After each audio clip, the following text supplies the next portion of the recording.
Members of the Royal Canadian Air Force served with distinction during World War II. The RCAF's greatest contribution overall was to Bomber Command. Number 6 Bomber Group flew countless missions over Northwest Europe. German fighter planes and anti-aircraft fire knocked thousands of bombers from the sky.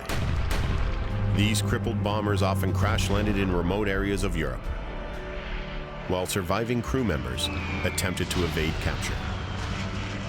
Those airmen who perished were often buried in communal cemeteries not far from their crash sites. A land communal cemetery contains a single Commonwealth War grave.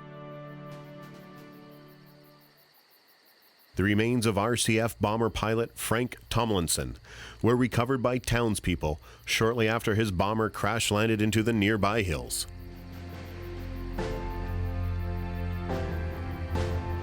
His grave is the only Commonwealth War grave burial in the town's cemetery. March 9th, 1943, Frank and his crew were scheduled for a bombing run in Munich, Germany. They were to fly across France, the lower part of Belgium, into Germany. In the Ardennes area of France, they were hit by a night fighter, caught fire. Frank did everything he could to get it out. He basically took a dive to try to get the air stream to put the fire out. Was unable to do so. So he told the crew to jump, basically to bail out. The crew all get out safely, except Frank. We're not sure whether Frank tried to get out and couldn't, or whether he decided to ride it down and take whatever came. I think he was just doing what hundreds of other men did. I think he saved his men, but so did a lot of others.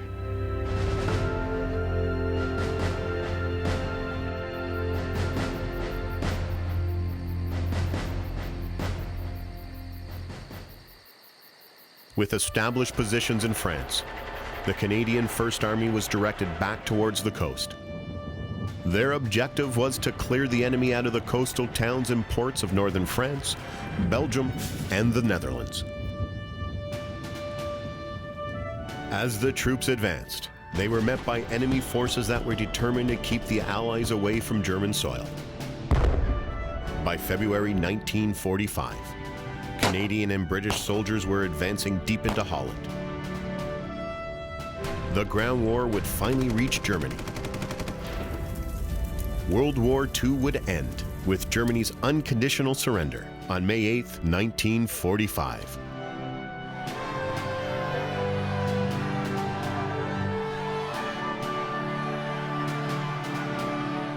Groesbeek Canadian War Cemetery would be the final resting place of Canadian soldiers who were killed during the closing stages of World War II.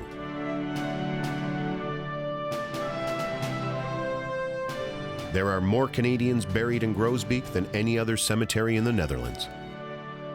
The Canadians, they liberated us along with the Americans and the British troops, but we've got our Canadian cemetery here. It's our cemetery. That's what the people here in Groesbeek feel.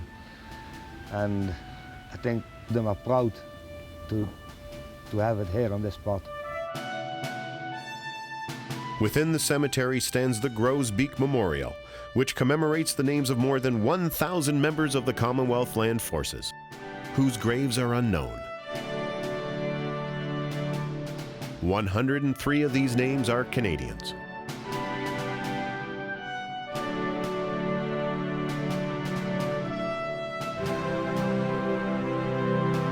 Many of the men buried here were some of the last casualties of World War II. So unfortunate are the stories of soldiers who almost made it to the end. Men like Private Richard Beasley of Hansport, Nova Scotia, who had so many reasons to return home. Well, he was killed on February 26th in Operation Blockbuster, but we didn't find out until March 8th when we got a telegram from Canadian Pacific Railways. My mother and my aunt took me aside and told me my father had been killed in the war and he wouldn't be coming back again. Les and his younger brothers Richard and Wayne continue to share memories of their father who was killed in action more than 67 years ago, on February 26, 1945. I very clearly remember standing in the kitchen looking out the window, and he headed down toward town. He turned and waved to us. And that's my last memory of actually seeing our father.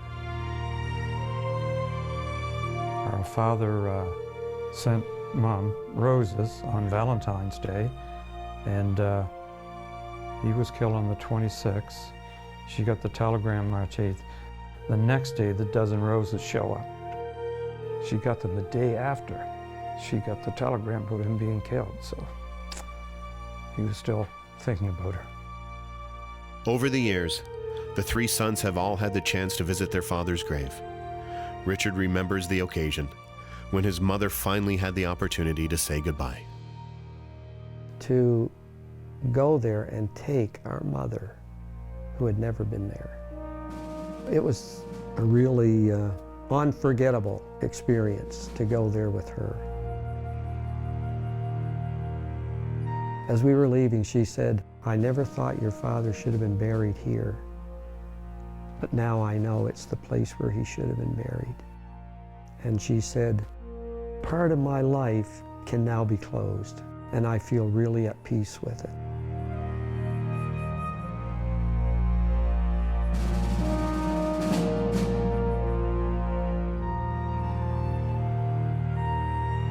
In the future, who will remember the sacrifices of our country's soldiers from both world wars? It's important for the youth of today to realize that we need to commemorate these people. They've sacrificed part of their lives. In terms of the war dead, they sacrificed their lives. But in terms of the veterans, they sacrificed a part of their life. They sacrificed their youth in order for the youth today to be able to live in the world that we do live in. And we need to cherish that. And that's why it's so important to commemorate these men and women who have done that before us. As the sun rises on Juno Beach and sets on Vimy Ridge, and the wars of the 20th century slip further into history, will society continue to recognize the importance of Commonwealth cemeteries? I really do hope that the youth continue to come here, because we have no more veterans left in Canada from the First World War. So it's up to people like myself today to be telling these stories, and for people to come and listen to them and to carry them on in future generations. The Commonwealth War Graves Commission cemeteries and the stories of the soldiers buried within are reminders to future generations of what we lose when we go to war.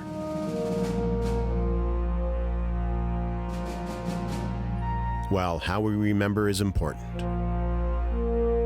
visiting these memorials, experiencing the endless rows of headstones, and contemplating the overwhelming loss of life will always speak louder than words.